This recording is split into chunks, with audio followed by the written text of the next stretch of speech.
Hello, this is अभी education academy.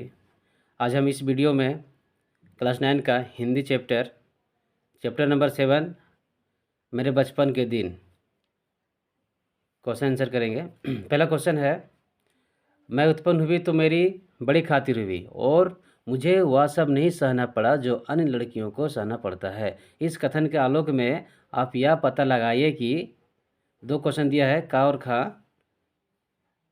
उस समय लड़कियों की दशा कैसी थी, और खा में है लड़कियों के जन्म के संबंध में आज कैसी परिस्थितियां हैं। दोनों आंसर कर लिखते हैं। उत्तर का होगा, लोगों का दृष्टिकोण बहुत बुरा था। प्रायः लड़कियों को जन्म देते ही मार दिया जाता था। उन्हें बोझ समझा जाता था। यदि उनका जन्म हो जाता था तो पूरे घर में मातम छा जाता था। लड़के को ही महत्व दिया जाता था। महादेवी वर्मा अपने एक संस्मरण में लिखती है, बैंड वाले नौकर चाकर सब लड़का होने की प्रतीक्षा में खुश बैठे रहते थे। जैसे ही लड़की होने का समाचार मिलता सब चुपचाप विदा हो जाते। ऐसे वातावरण में लड़कियों के पालन पोषण तथा पढ़ाई लिखाई आदि पर ध्यान नहीं दिया जाता था। समाज में बाल विवाह, दहेज प्रथा तथा सती प्रथा जैसी कुरीतियाँ फैली हुई थी। खाक जो क्वेश्चन था उसका आंसर होगा, आज लड़कियों के जन्म के संबंध में स्थितियाँ थोड़ी बदली है। आज शिक्षा के माध्यम से लोग सजग हो रहे हैं। लड़का लड़की का अंतर धीरे धीरे हो रहा है। आज लड़कियों को लड़कों की तरह पढ़ाया लिखाया भी जाता है, परंतु लड़कियों के साथ भेदभाव पूरी तरह समाप्त नहीं हुआ है। आज भ्रूण हत्याएं हो रही है, इसीलिए सरकार कड़े कानून बना रही है। क्वेश्चन 2 है, लेखिका उर्दू फारसी क्यों नहीं सीख पाई। लेखिका को उर्दू फारसी में बिल्कुल रुचि नहीं थी।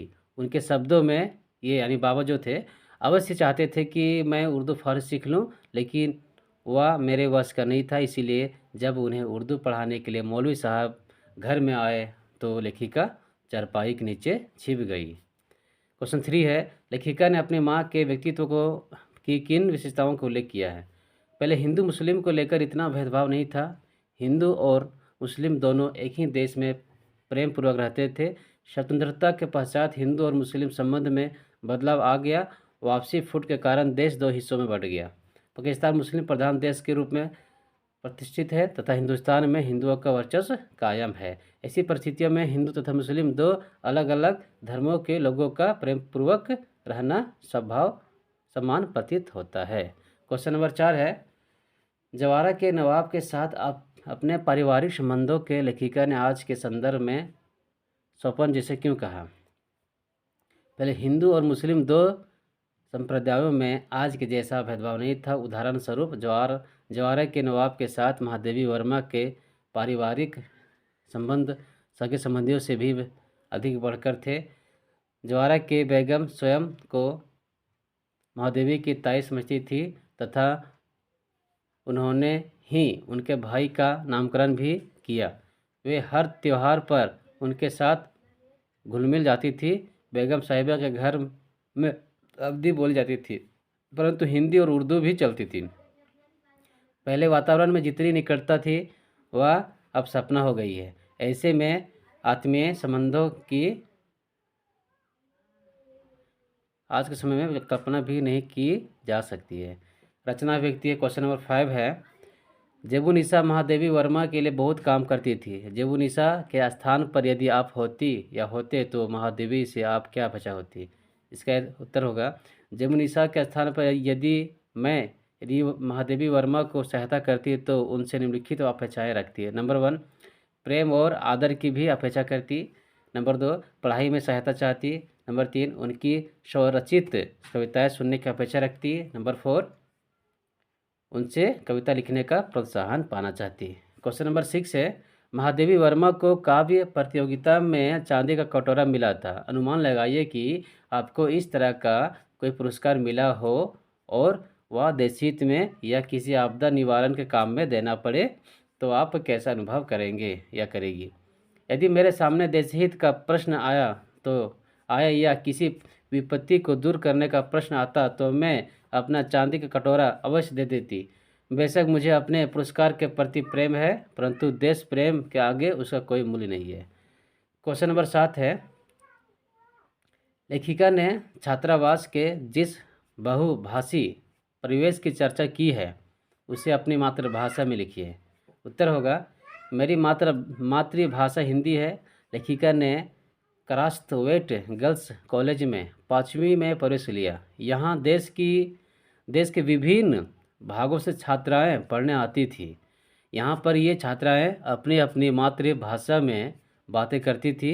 यहाँ हिंदी, मराठी, अवधी, बुंदेली और ब्रजभाषा आदि भाषाएं सुनने मिलती थी।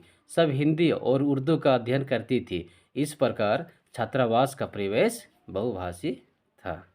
क्वेश्चन नंबर 8 है, महादेवी जी के इस संस्मरण को पढ़ते हुए आपके मानस पटल पर भी अपने बचपन की स्मृति उभर कर आई होगी। उसे संस्मरण शैली में लिखना है।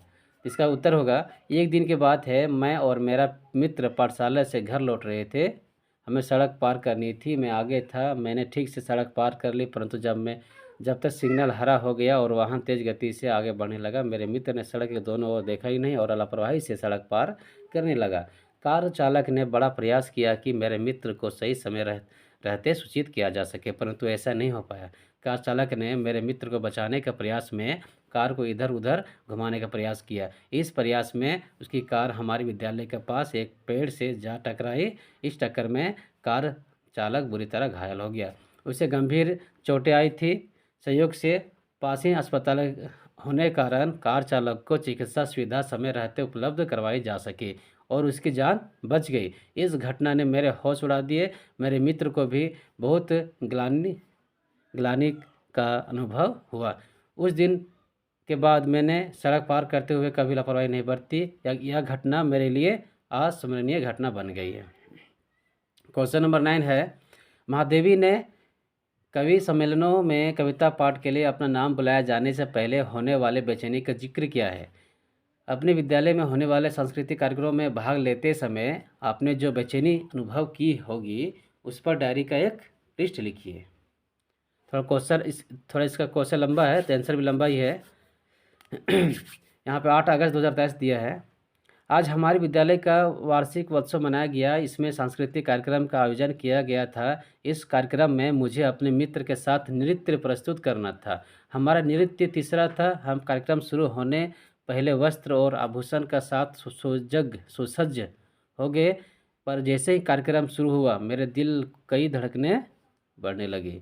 मैंने पहली बार ऐसे कार्यक्रम में नाम लिखवाया और देखते देखते हमारा नाम पुकारा गया। जैसे ही हम मंच पर गए सबने तालियों से हमें प्रोत्साहन दिया। मुझ में धीरे धीरे आत्मविश्वास बढ़ता गया और मैं नृत्य में लीन हो गया।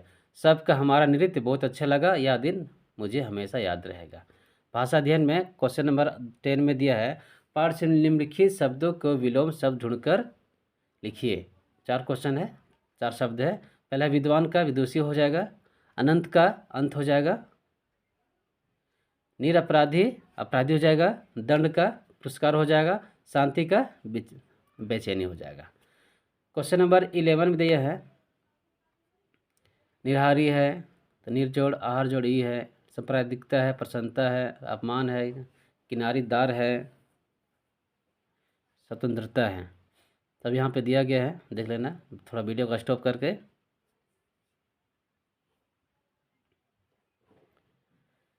इसका उत्तर वही है, निरहारी, निर्जोड़ आहार जोड़ ई, सांप्रदायिकता, संप्रदाय जोड़ एक जोड़ता। क्वेश्चन है, देख लेना वीडियो का स्टॉप करके। क्वेश्चन नंबर 12 में दिया गया है, निम्नलिखित शब्दों से उपसर्ग प्रत्यय अलग कीजिए और मूल शब्द बताइए। शब्द वही सब है, उसको क्या करना है, अलग अलग उपसर्ग और प्रत्यय। अब आपको पता है उपसर्ग क्या होता है कि शब्द के पहले एक नया शब्द जुड़कर वही उपसर्ग होता है। प्रत्यय जो बाद जुड़ता है। तो यहाँ पे है, अन्वेषण का अन जुटा हुआ है, असत्य का आ है, सच्चरित का सत्य है, स्वराज का स्वा है, दुर्जन का दूर है। उसी तरह दो शब्द दिया है, दुर्व्यवहार है, स्वाधीन है, सत्कर्म है। अब प्रत्यय दिया गया है, दार का किनारेदार दुकानदार, हार का पालनहार तारनहार, वाला का फल वाला मिठाई वाला, अन्याय का दर्शनीय आदरणीय। पाठ 13 में है, पाठ में आए क्वेश्चन नंबर 13 में था, देख लीजिएगा। पूजा पाठ, पूजा और पाठ, उर्दू फारसी, उर्दू और फारसी, पंचतंत्र पंचतंत्रों से बना है। दुर्गा पूजा, दुर्गा की पूजा, छात्रावास, छात्रावास। थैंक यू इस वीडियो को देखने के लिए। लाइक और सब्सक्राइब जरूर करें और आगे वीडियो मिलती रहेगी। धन्यवाद।